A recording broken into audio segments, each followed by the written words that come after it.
All right, y'all, here we go. Let's talk about it. So, we had a couple of elections yesterday, and Jamaal Bowman got beaten by a guy by the name of George Latimer, who was absolutely fully funded and flush with cash because of AIPAC.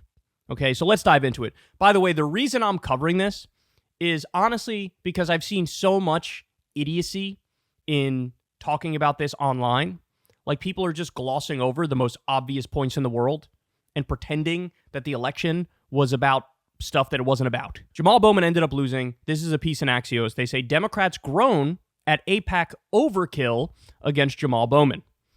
AIPAC's unprecedented financial investment into ousting Representative Jamaal Bowman has Democratic lawmakers grumbling about what they say is the pro-Israel group's heavy-handed approach. Now, by the way, let's be clear. They say it's an unprecedented financial investment. That is literally correct. This was the most expensive race for a congressional seat in United States history. Okay. Even some lawmakers who are generally supportive of Israel say the money is meant to intimidate Democrats away from criticism of the Jewish state. Quote, it might change how they talk about Israel, one moderate House Democrat said of their colleagues, speaking on the condition of anonymity. Bowman, a member of the Progressive Squad, was defeated handily in his primary election on Tuesday by Westchester County Executive George Latimer. AIPAC spent at least $14.5 million on anti-Bowman ads through its PAC, United Democracy Project, as of June 20th, according to the Federal Election Commission filings. Okay, by the way, weird name, isn't it? United Democracy Project is the AIPAC PAC. That's very bizarre, right? Because it sounds like some benign left-wing or liberal group. United Democracy PAC. No, this is a veneer of seriousness. That's why they do it. They are misleading you by calling it that. Their issue is Israel, but they are laundering that through some BS called the United Democracy Project. So AIPAC spent $14.5 million on anti-Bowman ads. How much money did Jamaal Bowman spend? About $3 million. $14.5 million versus $3 million. $14.5 million versus $3 million. So why did Jamaal Bowman lose? This isn't fucking rocket science. He got outspent colossally. Now, that's one huge factor. What's the other factor? And this is one very few people are talking about. The redistricting fucked him. So if you look at the vote breakdown, he got like 80% of the vote in the Bronx. But they redistricted and made it so that a lot of Westchester County is now in this district. Well, Westchester County, for those of you who don't know, that's the suburbs, outside of New York City. And the suburbs are overwhelmingly very white. There are a lot more high-income voters in the suburbs, high-income white voters in the suburbs. In fact, the district that he represents it was the district I grew up in. I grew up in New Rochelle, New York, in Westchester County. And New Rochelle, New York, on the north end of New Rochelle, they have a lot of very wealthy families. On the south end, not as much, right? But they redistricted, that's a hard word to say. They did that so that there'd be more in Westchester County now in this district, knowing that, hey, if you change the district and make it a lot more of the suburbs in here, then Jamaal Bowman is very likely to lose. So Jamaal Bowman did what he had to do in the Bronx and got a tremendously high percentage of the vote, but he lost Westchester big time. And by the way, me and Crystal were recently back in New Rochelle where I grew up, and I could tell you from firsthand experience, you drive around the north end where there's a lot of high income and middle upper income families, you see George Latimer signs all over the place. All over the place. So because of the redistricting and because of the giant AIPAC money cannon, he didn't stand a chance. I see some people say, oh, well, remember when he pulled the fire alarm? The idea that would swing the race is preposterous.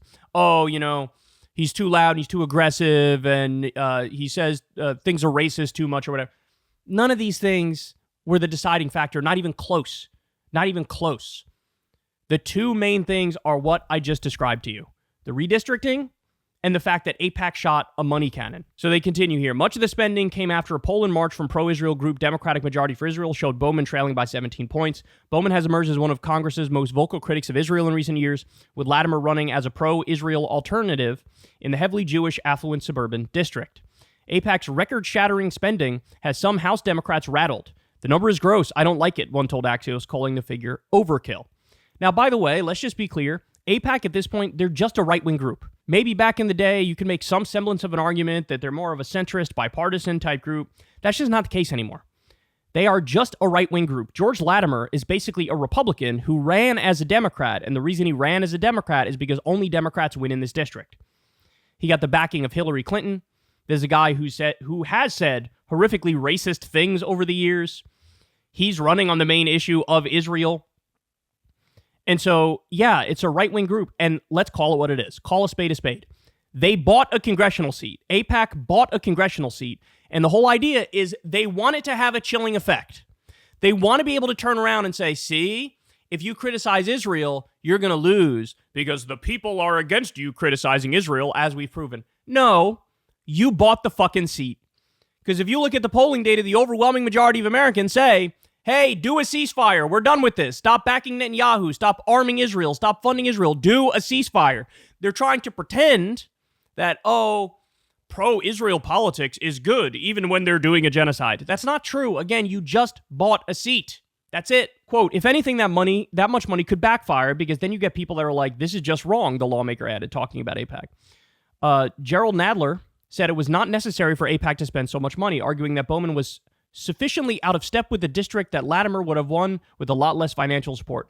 That's total fucking bullshit. That's horseshit. With the redistricting, maybe that's true, but the idea that if AIPAC didn't shoot the money cannon at Bowman, that Latimer still would have won, no way. A senior House Democrat said spending at this volume inevitably has a chilling effect on lawmakers, saying of AIPAC, they do that a lot. Pro-Israel activists are proud to engage in the democratic process and help elect candidates who stand with Israel as it battles Iranian terrorist proxies, said AIPAC spokesperson Marshall Whitman. This race presented a clear choice between George Latimer, who reflects the views of the Democratic mainstream in his congressional district and across the country, and his opponent, who aligns with the extremist anti-Israel fringe. By the way, you want to know an amazing fact about this race? Latimer, with the AIPAC money, they didn't bring up Israel because they actually know it is unpopular if they're against a ceasefire, for example. So what they do is they just lied. They said, oh, Jamaal Bowman was way too anti-Joe Biden and his agenda. When, of course, as somebody pointed out on Twitter, the idea that it's like the Squad and Bowman and the left-wing congresspeople who are against Joe Biden's agenda. No, let's remember what actually happened.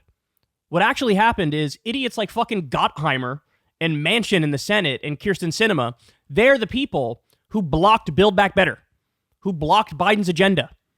It was the lefties who showed up and said, we support Build Back Better. We support your economic agenda. So they just rewrite history and pretend like, oh my God, it was Bowman who was blocking change that Biden was trying to bring about. No, it's always the far-right Democrats who do that. And that's exactly, by the way, the role that Latimer's going to play. Latimer said something recently about, I'm not interested in raising taxes. Well, a progressive cornerstone is raising taxes on the wealthy. How are you going to run and say, I'm against the progressive cornerstone, while the argument they're making against Bowman is he's against progressive ideas because he didn't sign on to everything Biden did? Unbelievable. Absolutely unbelievable. So anyway, where's AIPAC pointing their money cannon next? Cori Bush. They're going to try to take her out. AIPAC sort of waved the white flag on Summer Lee because they tried last time and Summer Lee still ended up winning. Alexandria Ocasio-Cortez won easily. The makeup of her district makes it so that she's pretty much got that seat locked down for life if she wants it. But let's not get it twisted. We know exactly why this race went the way it went. And anybody telling you that it's not the things I laid out, they just don't know what they're talking about. So just to end on a not horrible note here, this might be the worst primary night for Trump-endorsed GOP candidates all year. Burns loses narrowly in South Carolina, Dave Williams getting crushed in the Colorado 5th District, all before Utah Senate comes in, and polls had showed Trump-backed Trent Staggs down big. So, in other words, all of the Trump handpicked candidates yet again in the races that they were running, they got draxed. They got destroyed. As we keep pointing out to you, and every election cycle shows, it's the generic Republicans that always do way better than the Trump handpicked Republicans. And they're in a pickle because the Republicans can't win with them, they can't win without them, right? if they had picked somebody else other than Trump as their candidate for the presidency, I mean, I think they would actually be doing really well. But that's the point, is because of the base, they end up just picking Trump, right? And so it's like they don't have that broad appeal. They don't have that general election type appeal. They can't get the moderates, the fence sitters, the independents, and this is the place they find themselves. So I mean, look, again, this might show something for the general election. It might. I mean, I think the actual presidential race is a coin flip, but in terms of the down ballot races, I mean, I think that Democrats are going to do really well, or at the very least, non-Trump Republicans will do well. I think the MAGA types are going to get draxed as they did this night. Okay, so then also one more. In legislative primaries in New York, 10 Working Families Party or DSA-backed lawmakers lead challengers. 3 incumbents challenged from their left are also leading. And then they bring up one more here. Representative Juan Ardila ousted by DSA and Working Families Party-backed challenger Claire Valdez. So this is just to show you that any sort of broad narrative that people might bring up of, see, Latimer won, therefore centrism is popular and progressive ideas are not. It's not true. It's lazy. The fact of the matter is very simple. The AIPAC money cannon took out Jamaal Bowman. Period. That and the redistricting, that sealed his fate. And this is what they have to do in order to win, right? This is what they know their ideas aren't popular. So they have to lie, they have to redistrict, and they have to buy a seat. By the way, final point I'll make here, and you've heard me make this one before, AIPAC shouldn't even be a thing. It should be illegal to do what they do. AIPAC is just a front for a foreign government getting directly involved in our politics. Imagine Russia or Iran bought a congressional seat. What would the reaction be? It'd be foreign interference. It'd be illegal meddling. They'd be locking people up. But since it's Israel, yawn, everybody's just okay with it. I'm not okay with it. AIPAC needs to register as a foreign agent, and honestly, AIPAC money, Saudi money, all this nefarious foreign government money, it should not be in our politics at all. We've gotten so corrupt in this country that it's not just robber baron billionaires and corporations that buy seats. Now it's also nefarious foreign governments. Get the fuck out of here. Hey y'all, do me a favor and like and subscribe. It helps out big time in the algorithm. Click the bell as well for notifications when videos drop, and watch that video on screen right now. You know you want to.